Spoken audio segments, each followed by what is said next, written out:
very adjustment. I think it's just missing that texture. It's just good.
Too many drops. Two drops. Yeah, drops. Option right there. And it's obvious that we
I don't know, and I also don't know like what Okay, the just- state laws are. Well, I know you're Um, looking at it, It's so. Yeah. one we need to look at. because Yeah. I can say at the bottom of my street has become a dumping ground, and the Mhm. bottom of Van Cortlandt Road, there's people that seem to live on that road. If they don't want to bring something to the dump, they bring it down and drop it there, Yeah. and then my road crew ends up having to pick it up. Yeah, Yeah. and the tricky part, and this is like the same problem we have with Carver Street, is that the tricky part is identifying the person that did the actual dumping. Well, Sometimes you're you're talking like, about residents. Right, that right, Just right. leave stuff out. And it's, I don't care what they put in their backyard. Cause I Right. can fence up to not see that, but yeah, it's the front yards. I mean, really, Yep. there's a street appeal yeah. Yeah. And I guess the people that dump at the warehouse at the end of my street are just too lazy to go to Syndicate. They're even lazier. There's the people that are too lazy to go to the dump, so they go to Syndicate. And these people are too lazy to go to Syndicate, so they come to my. Saving gas. I just want to make it clear that Mr. Bueller is not suggesting that Syndicate Road is our official dumping. No, saying they're too No, lazy to yeah, go to. absolutely, the absolutely, station. So, absolutely. and there is a pole across the street at Rossiter from where they leave this stuff that, I mean, there's cameras everywhere these days. So, I mean, Yep. I can see a bear on my property if I want, but, well, no, not mine necessarily, but, everybody has cameras. So that's, that was one of them. Fortunately, Hannaford picks up, their carts that get left there. Yeah. Continually. And again, this isn't about whether they paint their house or repair gutters and stuff. It's just garbage. It's like a health and safety issue.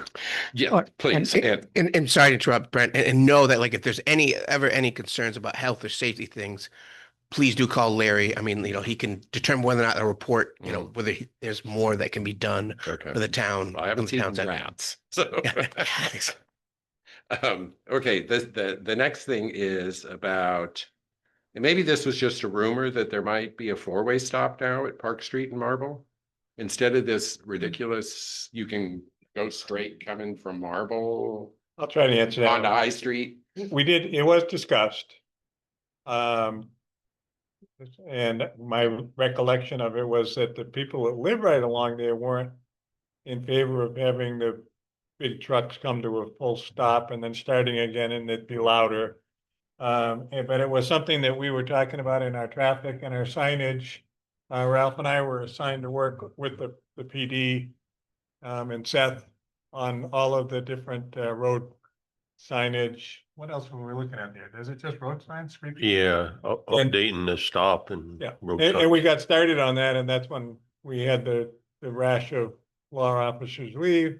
Mhm. And it's been really hard to, pull the chief in away from what he's doing to, discuss signs again. So we've kind of, I don't want to say we've missed it, but we got to get back to it. So I'll make a Okay. note and get back to you on that. Okay. Yeah, I know one of the ordinances that is going to be reviewed, I don't know if it's going to be updated or not, is the traffic ordinance. And I think that the ordinance working group is going to throw that particular ordinance back in the laps of Doug and Ralph, since they've already been kind of working with the chief on it. Yeah, it was, the people we've talked to on that, they're split about 50-50. Yeah. Whether they want a stop sign, a four-way, I think it would be good. Mm. I mean, I know it has seen its share of some accidents, none really serious yet, but it's a tough thing. To me, you either have a four-way or you have a two-way, Right. but a three-way is kind of odd. It's very odd, but. So, And so then while we're talking about traffic and all, and Cecil brought this up at the budget meeting about her the 2 o'clock My 2 o'clock visitors. on Yes. Pearl Street, and I know you get it all day long. And we get it all day long on Rossiter. Well, Rossiter's not as bad as Church Street, Union Street, and Carver Street. It's 30-40 miles hour over the speed limit all day, every day. And I know we don't have a police force for it, but it was occurring even before the police force, when we did. Right. So our neighborhood, we don't have any, there's a crosswalk at Rossiter and Carver, but other than that, there's no crosswalks, no calming type things like crosswalks and pedestrian signage in our neighborhood, even at the Catholic Church, which gets a lot of people during services. But it'd be nice if some of those intersections just had crosswalks and even X's going between the crosswalks or something, just something to calm it down. And as much as I hate speed bumps, I hope they start putting them in as they do Union Street and some of these other road projects. Yeah, I mean, It's out of control. yes, speeding is, I mean, and you're right, it's ever since I've lived here, you know, whether we've had a full police force or not, it's been an issue. Some streets are really, really bad, but it, you know, it happens even in the middle of town. You know, to the extent we can figure out a way to put up more signage. I always joke about, you know, you get the big plywood fake police car and kind of hide it in the bushes, you know, see if that slows people down. You know, if we do, it, I know like when they did the redo of Park Street, they included some traffic calming devices. You know, whenever we redo streets, that might be something to think about. But I agree, it's absolutely a problem that we have some streets in town that really, a lot of them, I think, are repeat offenders. You know, it's like a certain group. Oh, yeah, there's some Yeah. daily. Yeah, I yeah. can tell you So, the cars, yeah, yeah, and they'll flip you off. yeah. The kid in the red pickup truck Even with the if they just skeleton. kind of go like this to them. They'll flip you off, yeah. Yeah. And when we had the 25-mile-an-hour blinking, you know, lights on Carver Street, some people just gunned it when they saw that. It was just ridiculous. Yeah. I mean, rather than slowing down, they just sped up. It's Yeah, I can chime in too again on that one just a little bit that, I know last week we had a very nice but formal complaint from, Union Street and somewhere else. And Seth did meet with the police chief and they talked about it and they also talked about the speed cart. And I know the speed cart has been put out. And again, I don't know the effectiveness in reality. I think I've seen times where when people see the speed cart, they like to speed up and see how accurate it is at different numbers or things like that. I mean, I don't know. The speed bumps, I know there was talk of one speed bump before. And I know that the road crew was really concerned with the speed bumps tearing up their snowplows. You know, when they're plowing, they yeah. don't know No, I mean, exactly I where hate that 'em. is, and that's a good hit to a, you know, Yeah, plow. I don't like them Yep. much, but So I've also seen some where they're not like a bump, but they're, you know, Yeah, they're called- much wider and they're calmer, Yeah. but they're still, Yep. and then there might be stripes. So- Speed tables. Speed Yeah, tables. so you kind of know, but you know, it's a persistent thing that I don't think an occasional police presence or, you know, I've lived places where, or when I commuted up here, it was like, well, you don't speed in that town.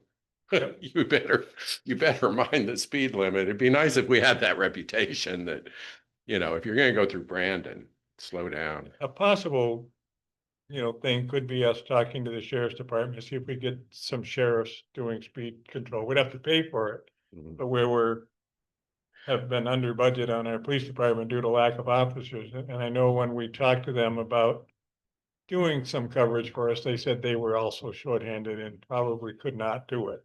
Mhm. But maybe that's changed. That's something I'll talk to Seth about.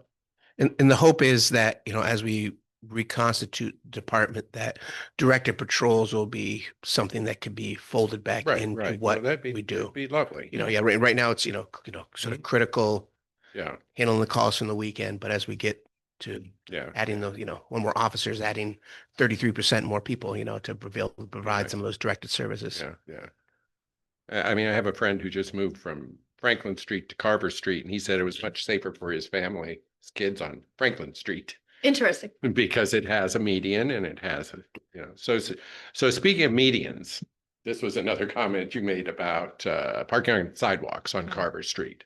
Now, I know the folks, most of the folks on Carver Street, and some of them have caregivers that go in during the day, the park. Well, and there's a couple sections. There's a section where the medians disappear altogether. You have a median and then it kind of comes over to the next block and then it just disappears. And then it actually runs into a concrete retaining wall and the sidewalk's like this wide. And the last thing I do is walk between a concrete retaining wall and a road. on a sidewalk. So I always walk on the other side of the street. And a lot of those properties have extended families. So they've got a ton of cars. They share driveways. So you can't park in the driveway because your neighbor comes and goes. And they just have a lot of cars. And the topography drops off dramatically.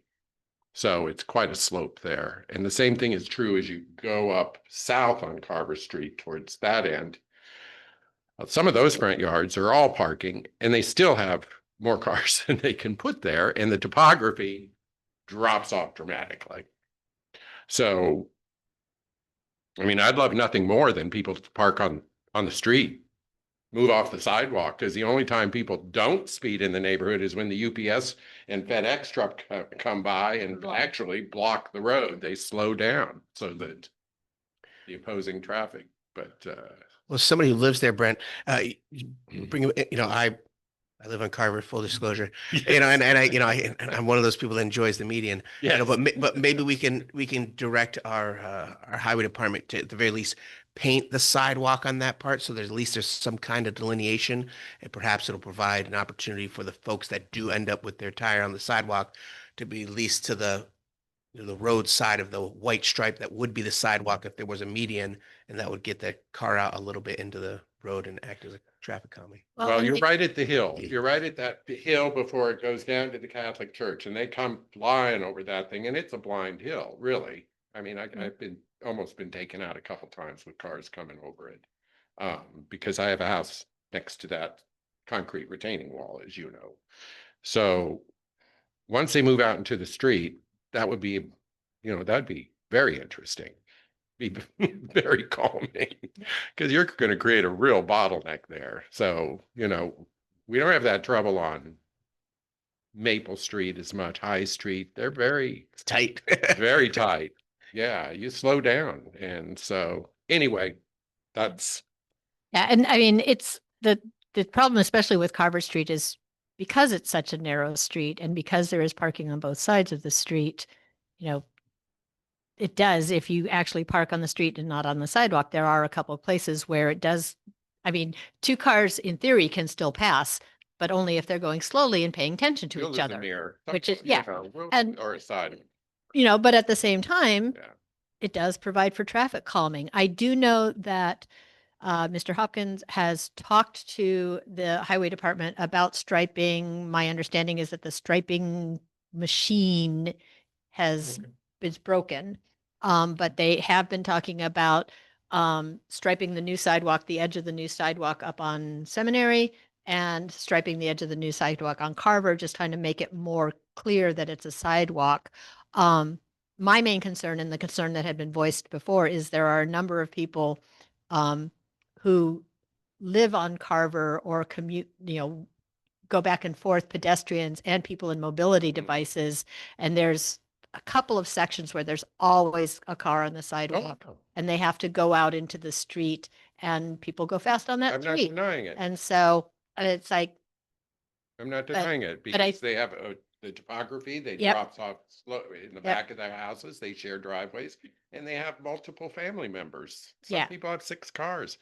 Yep. Parked in, there. oh yeah. And so part of it may be, people get more creative about where they park their Mm. car, but yeah, I think it's something that even with the striping, it's always kind of going to be an issue just because, like you said, the nature of the road.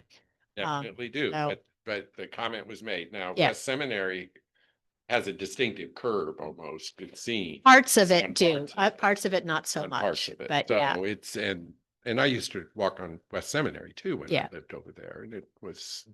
Yeah. I just walk on the other side of Carver Street. But I understand why the folks yeah, park there. Yeah. Caregivers. Oh, yeah. And Yeah, I yeah. know there's one gentleman on the street that doesn't want anybody ever to park in front of his house, period, ever. Never, ever, ever. He would probably make an ambulance coming to his house park next door, Anyway, that's it for me this week. Thanks, Brent. Thank you, Brent. Any other public comments? Vicky had her hand up on Zoom a minute ago, but. So she actually sent me a message. So the first part of our meeting, the audio wasn't working on Zoom. okay, So FYI, we'll have full minutes on this meeting and Okay. Yeah. working now? It's working now. Okay. She gives thumbs up and yeah. Good. Any other public comment? Brent's the only one. Recess. Yes. Time to recess, where we have a short executive session. Thank you very much for coming to the meeting and coming out in this cold, damp evening. Thank you. Thank you. Holiday.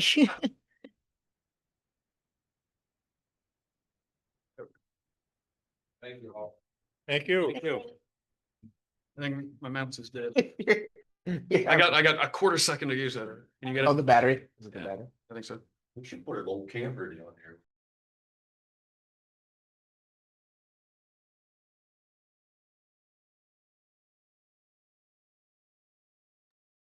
I will move that we go into executive session per one VSA sub 313A3 regarding the appointment or employment or evaluation of a public officer or employee to include the town management team. Second that. All in favor, say aye. Aye. Aye. No one?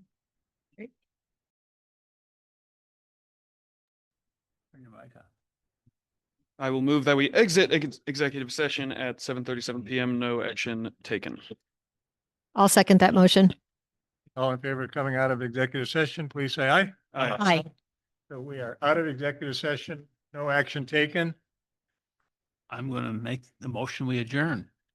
Second. Lo and behold, Brian Coolidge makes a motion to adjourn. All in favor? Aye. Aye. Good deal. Longer than 15 minutes, but That's Brad. No, leave it back.